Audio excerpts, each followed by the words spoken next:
volta aqui, um assunto maravilhoso que a gente não poderia terminar assim abruptamente, né? Então nós combinamos aqui com o Reverendo Jefferson para nós abrirmos uma segunda live aqui.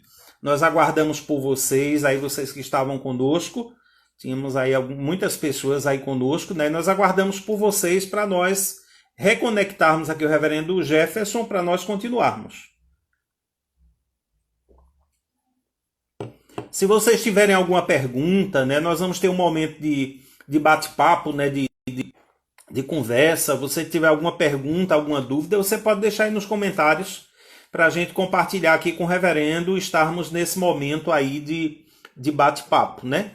Então vamos reconectar aqui o reverendo Jefferson, né? Queremos saudar aí os nossos mestres, né, que estão conosco, além das muitas pessoas, se citam todos saudados, mas o reverendo Stefano conosco, Deus abençoe, o reverendo José Roberto, foi nosso professor, nosso mestre lá no Seminário Presbiteriano do Norte.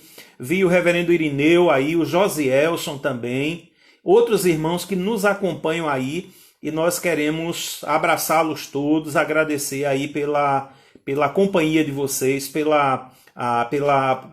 fato de vocês estarem juntos conosco aí, né? Vamos voltar a reconectar aí o reverendo Jefferson.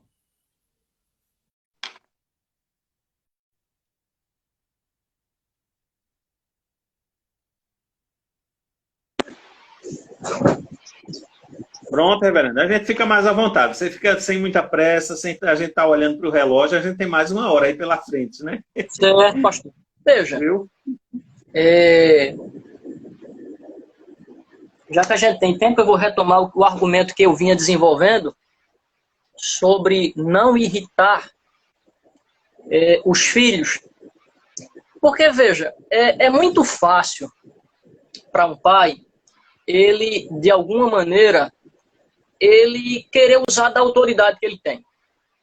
Por exemplo, eu vou pegar o exemplo do reverendo Stefano, né, que é uma pessoa que eu sempre disse, e já disse isso em vários lugares, é o modelo pastoral que eu tenho. Quando eu me dirijo a ele, embora ele me trate como um igual, muito cordialmente, eu me dirijo a ele como um pai.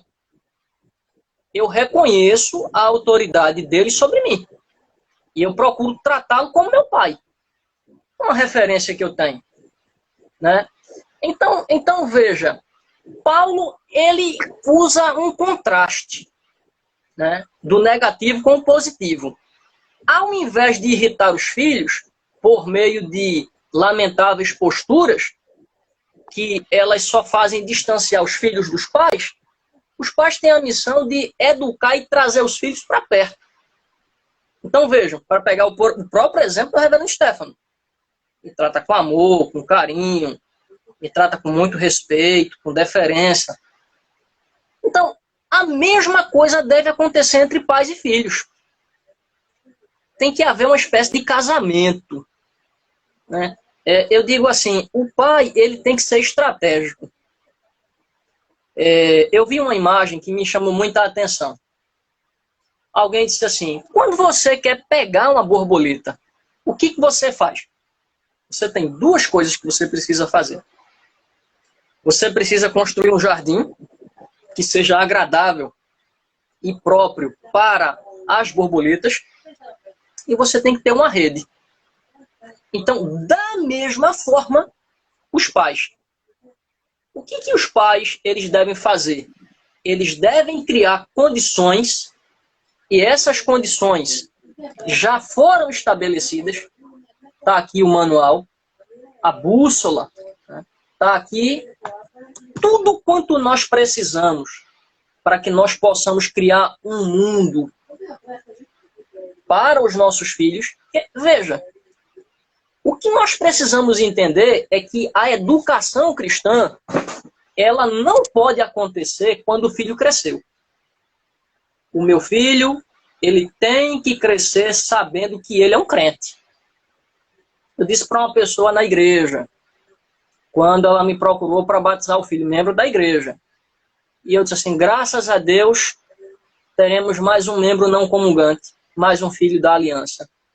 Aí ela, o olho abriu assim, ela disse, membro, pastor? Eu digo, o seu filho, a partir do momento que a senhora e seu esposo fizerem o juramento solene, conforme a nossa igreja ela manifesta nos seus princípios de liturgia, ele vai se tornar um membro da igreja. E a senhora tem o dever de, do berçário em diante, educá-lo conforme o espírito e o ensino do nosso amado Senhor e Salvador Jesus Cristo. Pode ser que a criança, num primeiro momento, ela ache chato. Mas tudo que eu faço de errado, papai corrige com a escritura. Mas tudo que eu faço que não agrada a papai, ele manda eu ler a Bíblia. Ele abre a Bíblia e mostra para mim o mesmo erro sendo praticado por outras pessoas. Mas ele jamais vai poder dizer assim, papai me ensinou alguma coisa que seja ruim. O papai, ele mentiu no dia que ele jurou lá na igreja que iria me educar conforme o ensino de Jesus Cristo. Não. Papai tem sido fiel. Papai tem cumprido. Papai tem feito a parte dele. É muito interessante que a palavra disciplina, ela é sinônimo de correção, regra, norma. Eu tenho um presbítero na igreja, que é um homem de Deus, eu gosto muito dele, o presbítero Ediel, e ele diz ao filho assim, meu filho, aqui em casa, o horário de chegar é 22 horas, nem um minuto a mais. Quer dizer, ele está cumprindo o papel dele. Ele, como o pai e pastor daquela casa, ele tem que criar regras. É uma regra ruim? Não. Vivemos num mundo violento. Eles moram numa localidade onde há venda de drogas muito próximo. Na verdade, ele está cuidando do filho. E ele está dizendo ao filho o seguinte, olhe para mim como um padrão de autoridade, porque um dia você vai ter a sua família e você vai ter que tratar os seus filhos dessa mesma forma. Com cuidado, com amor, com zelo. Isso é zelo. A disciplina em todo o Novo Testamento, ela não tem nenhum outro propósito, senão o crescimento, a edificação, a construção de um caráter sólido. Por que as famílias estão se desintegrando? É lamentável a gente ver famílias que tinham tudo para dar certo e no final se transformam numa verdadeira tragédia. Nunca houve disciplina, nunca houve ordem. Os filhos fazem o que querem. E eu vejo o pastor Agnaldo, para nosso lamento, chegou aqui o pastor Hiltenberg Johnny, meu amigo, meu pastor, pais que dizem assim, eu não consigo lidar com o meu filho. Aí eu me lembro de uma palavra do mestre Irineu, o pai Irineu, que está lá no SPN ainda. Veja bem a analogia que ele fez. Quando um casamento vai mal, a ponto de gerar um divórcio, houve um processo, houve um percurso. Quando um pai diz que já não pode mais com o filho, que ele já não consegue mais lidar com o filho, isso teve uma origem. Faltou disciplina, faltou ensino, faltou, na verdade, supervisão, regra naquela casa. Nessa casa aqui tem regra. E outra coisa interessante sobre essa questão de disciplina. Quando o pai dá uma ordem, não é para a mãe ela desfazer dessa ordem, é para ela manter essa ordem. Se ela questiona, se ela não concorda, ela chama em particular e conversa. E se aquela ordem tiver que ser revogada, o pai faça. Para não gerar o quê? Para não gerar na mente da criança o seguinte, mamãe discorda de papai e na frente de todos ela desabonou a ordem que ele deu. E isso é criar o filho debaixo da ordem do Senhor, da regulamentação do Senhor. Outra coisa, admoestação é sinônimo de ensino eficaz ou advertência proveitosa. Como é que anda o culto no lar? Dadas as condições que nós vivemos no mundo contemporâneo, nem todo mundo tem condições de fazer um culto no lar todos os dias, mas uma vez na semana. Uma vez na semana. Mas não é só o culto no lar, não. É o pai e a mãe sentarem e dizerem assim: eu quero todos aqui, quinta-feira, sexta-feira, quarta-feira, seja lá qual for o dia. Queremos conversar. Somos uma família. E os filhos sempre precisam de orientação. Deixa eu contar uma coisa para os irmãos. Um jovem me procurou e me contou uma série de coisas. Não era nada pecaminoso. Mas ele estava abrindo o coração. E ele começou a chorar. E eu deixei ele chorar. Aí peguei o lenço, dei a ele. Disse: meu filho, o que está acontecendo? Ele disse: pastor, eu sou próximo do Senhor, eu confio no Senhor e estou abrindo meu coração, mas não confio nos meus pais. Eu não consigo abrir o meu coração para os meus pais. Eu não tenho certeza que eles podem me dar um conselho proveitoso. E eu não ia alimentar aquele sentimento dele, de maneira nenhuma. Eu disse: mas vamos fazer o seguinte, vamos fazer o caminho oposto? Por que a gente não faz um trabalho para que você agora corra e tente estabelecer com seus pais uma relação próxima? Porque certamente eles têm o que lhe ensinar. Mas para que os pais tenham o que ensinar, deixando esse exemplo de lado, olha o manual, pais. Leitura diária da Bíblia, leitura devocional. Nós devemos a todo momento recorrer à palavra do Senhor. Não podemos perder tempo. A gente perde tempo com o WhatsApp, a gente perde tempo com o Instagram, com o Facebook, com o Twitter, com o YouTube. A gente perde tempo com tudo. Mas nós temos que investir tempo. Não é gastar, é investir tempo na leitura da Bíblia. Semana passada, eu conversando com um jovem, e ele me perguntou o seguinte: pastor, o que é que o senhor tem a dizer sobre o uso de contraceptivos? A Bíblia fala sobre isso? E eu tive que dizer para ele: explicitamente não. Agora a gente pode pegar princípios. Imagina se um filho chega para um pai e ele diz assim: papai, por que eu não posso ver um vídeo pornográfico? O pai tem que sentar com ele, abrir a Bíblia e dizer: você não pode ver um vídeo pornográfico por isso, isso e isso. Isso é lascívia, isso é quebra do 7º mandamento, isso não agrada a Deus, a nudez não é alguma coisa que possa ser exposta de maneira pública, está em Apocalipse capítulo 3. Então veja, são muitas as demandas, são muitos os desafios daquilo que significa criar os filhos debaixo da disciplina e também da admoestação. Veja, admoestação é ensino eficaz, é advertência proveitosa. Então, no momento em que um pai, uma mãe, eles se veem na necessidade de dar um conselho ou de dar uma ordem, presta atenção nisso. A disciplina tem essas duas. Você pode exortar e você pode, de fato, orientar também. Você tem que empunhar a Escritura. Mestre Daniel, seja muito bem-vindo. Deus o abençoe, nosso mestre.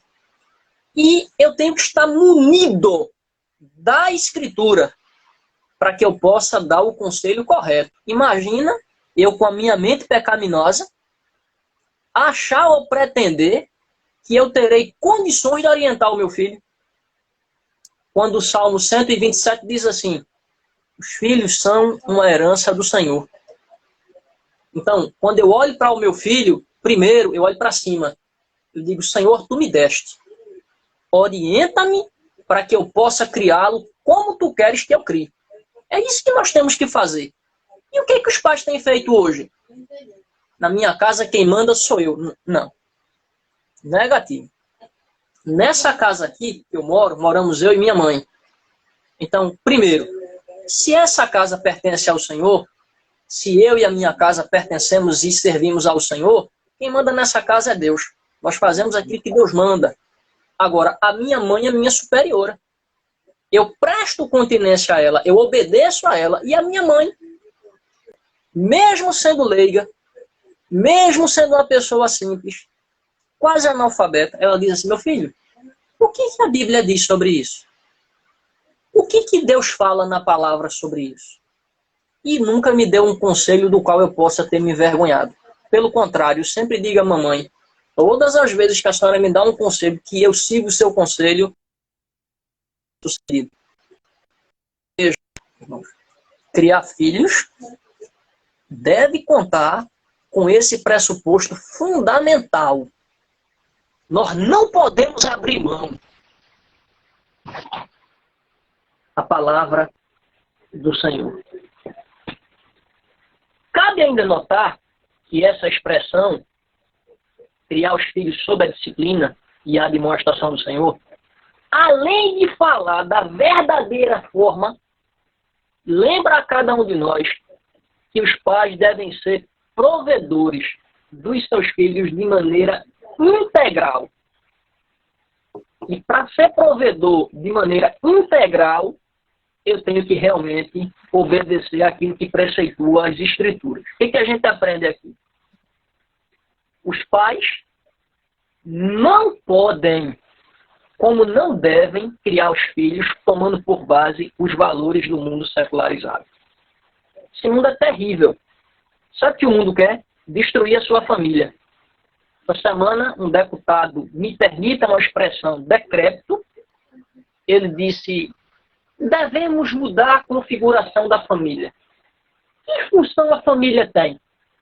Que papel a família ainda tem a exercer na sociedade? Imagina se nós, irmãos, nós somos cristãos. Nós temos que ter orgulho de dizer que somos cristãos e amamos os valores cristãos. Nós devemos olhar para os valores desse mundo secularizado e dizer: não, não são os nossos valores. Nós não podemos permitir que os nossos filhos sejam vitimados por tais ensinos. O que é que seu filho aprende na universidade? O que é que seu filho aprende no IF? O que é que seu filho aprende na escola? A teoria da evolução? Ele aprende. A mudança de gênero, a ideologia de gênero, ele aprende. A tolerância ao casamento gay, ele aprende. A tolerância à promiscuidade, ele aprende. O que ele aprende em casa? Semana passada, eu disse a uma pessoa: nós somos contra a ideologia de gênero, nós somos contra o casamento gay, nós somos contra a poligamia e nós somos contra a promiscuidade. Por quê? Porque a Bíblia é contra. E o meu filho, no momento em que ele me procura e ele me pede as devidas explicações, eu vou abrir a Bíblia e eu vou dizer: meu filho, é abominável porque Deus abomina. Não deve ser praticado porque é odioso aos olhos do Senhor. Então, esse é o princípio que deve reger a nossa vida. Agora veja, lembremos que Cristo, ao instituir sua noiva, a igreja, ele não abandonou ela. Ele deixou quem? Pastores e mestres. Para quê? Para que eles ensinassem à igreja aquilo que Cristo havia deixado. Ele disse o quê? Ensinando-os a guardar todas as coisas que vos tenho ordenado. Ou seja, ele não terceirizou. Ele disse: eu vou, o Espírito vai vir e os meus representantes, quer dizer, o cânon vivo, que eram os apóstolos, é quem vão dar continuidade. Eles vão guiar o meu povo. Eles vão guiar a minha igreja. Eles vão ensiná-la como eu quero que ela seja. Quer dizer, para que eu a encontre o quê? Adornada. Muito bem apresentável na expectativa do grande dia. Eu tenho aqui algumas aplicações e eu quero dizer que tudo isso eu aprendi com o reverendo J. Adams. Viu? Tudo isso eu aprendi com o mestre J. Adams e, evidentemente, com a Bíblia. Criar filhos é um desafio. Criar filhos é um processo que envolve muitas coisas. E é um desafio porque, se por um lado você diz assim: meu filho, não minta. Aí ele chega na escola, a primeira a mentir é a professora. O primeiro a mentir é o magistrado. O primeiro a mentir é o amigo. Em casa ele aprende, não minta. Ou então, o pai diz não minta, é o primeiro a mentir. Então veja que desafio. Difícil. O mundo secularizado como esse, criar filhos, é realmente uma missão. Segunda coisa, criar filhos é um desafio que só sabe quem é pai. Impressionante isso. Quem é pai, quem é mãe, quem tem filhos pequenos, adolescentes, jovens, hoje adultos, casados, conhece todas essas fases. E ele sabe o que ele passou para criar aquele filho. E como muitas vezes ele teve que chorar por aquele filho. Então, é um desafio que só quem é pai e só quem é mãe. Às vezes, as pessoas querem se arvorar, querem fazer críticas. Se fosse eu, se fosse você, não. Ore por ele. Peça que Deus conceda graça. Peça que Deus tenha misericórdia daquela família. Jejue para que Deus conceda graça ao seu irmãozinho, para que ele crie bem os seus filhos. Outra coisa, cada família vive uma realidade peculiar. Eu não posso dizer que a minha família é a família do pastor Aguinaldo, ou a família do pastor José Roberto. Cada família tem uma configuração. Eu estava essa semana observando, por exemplo, Sigmund Freud. Lendo a biografia de Sigmund Freud, ele teve 8 irmãos. Ele era o filho de número 9. Nenhum conseguiu ter a proeminência que ele teve nos estudos. Havia uma razão peculiar para isso. Era mimado, tinha um quarto só para ele. Os pais canalizavam todo o investimento, praticamente, no campo dos estudos para ele. Veja que realidade peculiar da família dele. Outra coisa para a gente... Outra lição. Apenas Deus é quem pode nos ajudar a criar nossos filhos nesse século. O que é que a Bíblia diz? Nós temos que nos apegar a Deus e à força do seu poder. Nos fortificar na graça que há em Cristo. E buscar sabedoria e conhecimento em Cristo, porque nele estão escondidos. Como é que eu vou criar o meu filho? Olha aqui. É difícil? É. É uma luta enfrentada diuturnamente? É. Pagamos o preço? Pagamos. Sofremos por isso? Sofremos. Somos apedrejados? Somos. Rapaz, o pai cria o filho daquela forma? Nós somos cristãos. Nós somos cristãos e damos aos nossos filhos uma educação cristã. E aí, a gente tem que olhar para Deus e, de fato, obedecer tudo quanto Ele ordena para que os nossos filhos possam crescer como cidadãos dos céus. Ele pode ser engenheiro? Pode. Ele pode ser guarda municipal? Pode. Pode ser da NASA? Né? Pode. Ele pode ser cientista? Pode. Advogado? O que for. Mas, primeiro, a educação tem que visar criar um filho e uma filha como cidadão do céu. Amém? Amém. Palavra abençoada, reverendo. Palavra muito edificante, né? Não tinha maneira melhor de nós terminarmos o mês de maio nessa nossa programação e com uma palavra dessa. Foi uma palavra aí de Deus mesmo, que Deus continue abençoando sua vida, seu ministério, né? Que Deus conduza em todas as coisas, né? E vamos orar pela companheira, né? É isso aí. Mamãe tá rindo. Isso. Exatamente. Reverendo, nós temos o projeto aqui na igreja no mês de maio chamado Famílias no Altar de Deus, né? E nós fracionamos a igreja em 4 momentos, né? Em 4 semanas para que nós estivéssemos orando, né? E esta semana, finalizando aí o mês, nós oramos por um grupo de famílias aqui, a família da irmã Ana Paula, Maria Nery, Marta Feitosa, Mônica Vigílio, Maria Terezinha, Nilda Brito, Paulo Brito, Ricardo Campos, Rildo Dodô, Rilma Vieira, Rita Maria Alves, Robson Leonardo, Silas Alexandrino, Vilma Feitosa, Isoleide Leandro, né? Então, essas famílias, elas foram alvo de oração nosso, né, ao longo desta semana, né? E como eu orei no início, eu gostaria de pedir que o irmão estivesse orando, intercedendo a Deus, né, por essa... Minha mãe. Pode falar. Paz. Paz, Deus abençoe. Muito, muito prazer em conhecer, viu? Minha irmã. Outra. É o pastor. Deus abençoe. Minha benção. É isso aí. Bênção de Deus. Amém. É isso aí. Bênção de Deus, né? É bênção de Deus e minha. É isso aí.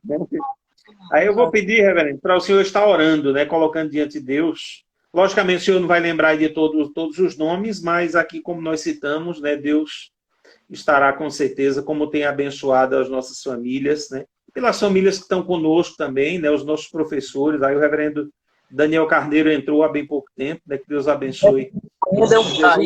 Aí que nós já citamos, né? Vamos orar. Senhor, nós te bendizemos, nós te louvamos e com toda humildade, de modo subalterno a ti, a tua grandeza, a tua soberania, nós queremos orar pelas famílias. Esse projeto teu, essa instituição que o Senhor planejou e executou no tempo e que o Senhor nos ordena a cuidar delas, a zelar e a promover a sua perpetuidade. Eu te peço que o Senhor, segundo a multidão das tuas misericórdias, o Senhor fortaleça as famílias, o Senhor conceda unidade, comunhão, que o Senhor esteja blindando os corações para que jamais a seta da maldade e os afetos que de alguma maneira não permitem que uma família progrida, cresça, que não permitem que uma família viva a experiência da comunhão brotem no seio das famílias cristãs. O nosso desejo sincero, meu Pai, é que todas as famílias, sejam elas cristãs ou não, elas possam viver conforme aquilo que tu almejas. E principalmente as cristãs que obedecem a ti e te têm como referência, Pai. Eu oro por todas as famílias que o reverendo Aguinaldo tem mencionado, pedindo que o Senhor as visite, pedindo que o Senhor as fortaleça, que o Espírito Santo seja aquilo que vai uni-los. Assim como o betume foi usado para tapar as brechas da arca e também na Torre de Babel, né, usado como argamassa, o Espírito Santo possa ser de fato essa argamassa que vai unir cada membro da família um ao outro. Eles possam viver bem, que eles possam prosperar, que haja paz, que haja deleite. Que por meio das famílias o Senhor possa ser glorificado. Porque a perpetuação da família significa também a perpetuação da igreja até o dia de Cristo. Fica conosco, abençoa-nos e livra-nos, Senhor, do tentador. Livra-nos dos dardos inflamados do inferno, porque ele tem atentado contra as famílias e é vontade dele destruir essa instituição solene que o Senhor criou. Tenha misericórdia de nós, é o que nós pedimos em nome de Jesus. Amém. Amém. Reverendo, receba o nosso abraço, a nossa gratidão mais uma vez. Esperamos todo esse momento aí passar para nós termos você presencialmente aqui conosco, um momento, um final de semana aqui conosco, conhecendo a igreja. Vai ser uma alegria muito grande. Será uma alegria minha, viu? Agradeço muito pelo convite, foi bom estar com os irmãos. Amém. Deus abençoe cada um. Quero agradecer aos nossos mestres que estiveram conosco. Um abraço fraterno. Deus os abençoe. Amém. Amém. Né? Deus abençoe. Fica com Deus. Receba o nosso abraço aí mais uma vez, né? E estaremos juntos aí, né? Deus continue nos abençoando em nome de Jesus. Amém, pastor. Forte abraço. Outro. Amém.